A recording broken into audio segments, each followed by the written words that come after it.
dejamos tranquila en una Tucumán. perimetral. Bueno, a ver, hablamos del tema de la semana, porque había mucha expectativa de lo que iba a pasar con la famosa ley bases, con el paquete fiscal, pero de lo que iba a suceder dentro del Congreso. La verdad es que no nos esperábamos que sucediera lo que sucedió lamentablemente con estos inadaptados, salvajes, delincuentes, como quieran llamarlos, fuera del Congreso. Finalmente, Tucu, lo decíamos hoy bien temprano, la jueza Servini decidió que 17 personas queden en libertad, porque no había registro fílmico, ni fotos, ni videos que los pusiera en estos lugares, pero todavía quedan 16 detenidos. Exactamente, no había material probatorio suficiente para que esos 17 permanecieran detenidos. Recordemos que hubo 35, después quedaron 33. De esos 35 había 2 que son los que las imágenes lo muestran cuando después que se quema el auto de Cadena 3, van y roban los cables. ¿Te acordás que era insólita esa imagen? Bueno, esos 2 estaban en una causa aparte.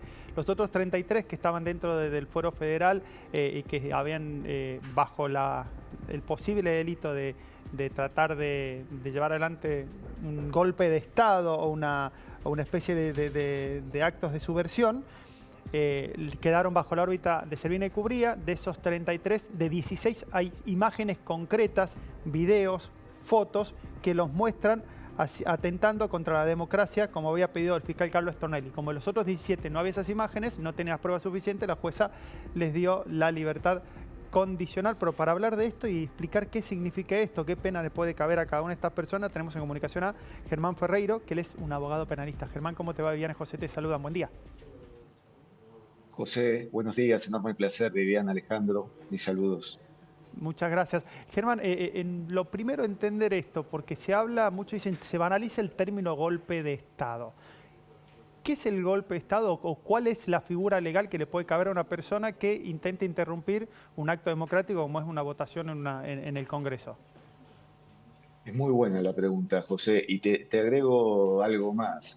También se intenta de algún modo, por lo que uno ha escuchado, romantizar o desvirtuar el término de la protesta social. Claro. Una cosa muy clara es la protesta social, es el derecho a peticionar frente a las autoridades, y la otra muy diferente es la mera comisión de delitos. Es decir, el derecho a peticionar frente a las autoridades es un derecho expresamente reconocido en la Constitución Nacional. Todos los habitantes tienen ese derecho, conforme a las leyes que reglamentan su ejercicio. ¿Qué quiere decir esto? Que la protesta social no implica destrozar el erario público, incendiar vehículos, lesionar personas. Son cosas muy diferentes. Lo que nosotros, al menos desde mi punto de vista y mi impresión, hemos visto en las afueras del Congreso, es lo más lejano a una protesta social y lo más parecido a una horda criminal intentando asaltar los poderes constituidos de la República. Dicho eso, el artículo 22 de la Constitución Nacional también refiere que el pueblo no delibera ni gobierna, sino por medio de sus representantes. Y todo grupo de personas que de alguna manera se atribuya el poder del pueblo o el derecho del pueblo y peticione en nombre de él, comete el delito de sedición. Entre otros tantos delitos. ¿Por qué digo esto? Porque el fiscal Carlos Stornelli hace referencia también al delito de sedición. Habla de eso. Hace referencia claramente y hace referencia puntual a delitos contra el orden constitucional, que ahí retomo puntualmente lo que refería, José. Yo traslado la pregunta, me pongo el saco de periodista y traslado la pregunta. ¿Qué hubiera ocurrido si en las afueras del Congreso no había fuerzas de seguridad? ¿Se podía haber llevado adelante la votación o el funcionamiento normal de las autoridades creadas por la Constitución? Claro. Yo creo que hubiese sido imposible. Doctor, ¿qué pena les puede llegar a caber entonces a las personas que siguen detenidas? Y hay funcionarios que piden que más allá de eso paguen por lo que hicieron. Para mí va a ser difícil, pero no sé si se puede pedir esto también, ¿no? Paguen, digo, con dinero. Económicamente. Económicamente, sí. respondan. Claro. La reparación económica de los daños, que de hecho se han cuantificado. ¿Se les puede pedir sumas eso? Siderales. Claro, más de 200 se les puede pedir, millones de ya pesos. sea. Claramente. De lo que hay que determinar en eso también, que la justicia está trabajando, es si responden a título individual o responden a organizaciones, más que nada en lo que tiene que ver con la reparación económica de los daños causados. Eso puede llevarse a cabo por vía del proceso penal o por una vía independiente en sede civil, que es la sede propiamente dicha para la reparación económica. En Ok. cuanto a las penas, ahí es un tema muy interesante lo que ocurre con las penas. Naturalmente, todos los procesos penales, las causas, mejor dicho, las calificaciones son provisorias, pueden ir modificándose a lo largo del proceso.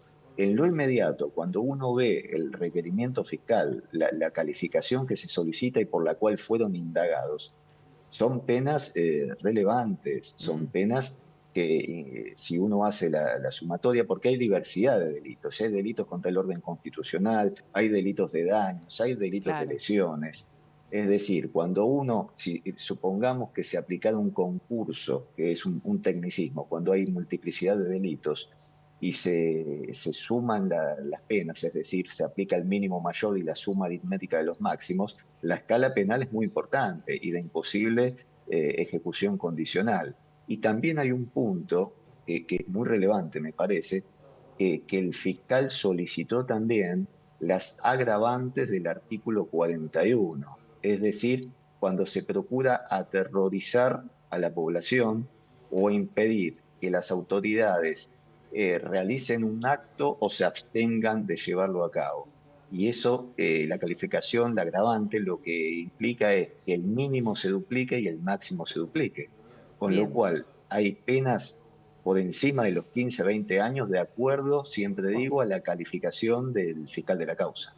Sí, impresionante. Doctor, muchísimas gracias. Seguramente esto lo vamos a estar siguiendo porque en el medio hay denuncias de que hubo detenciones arbitrarias también.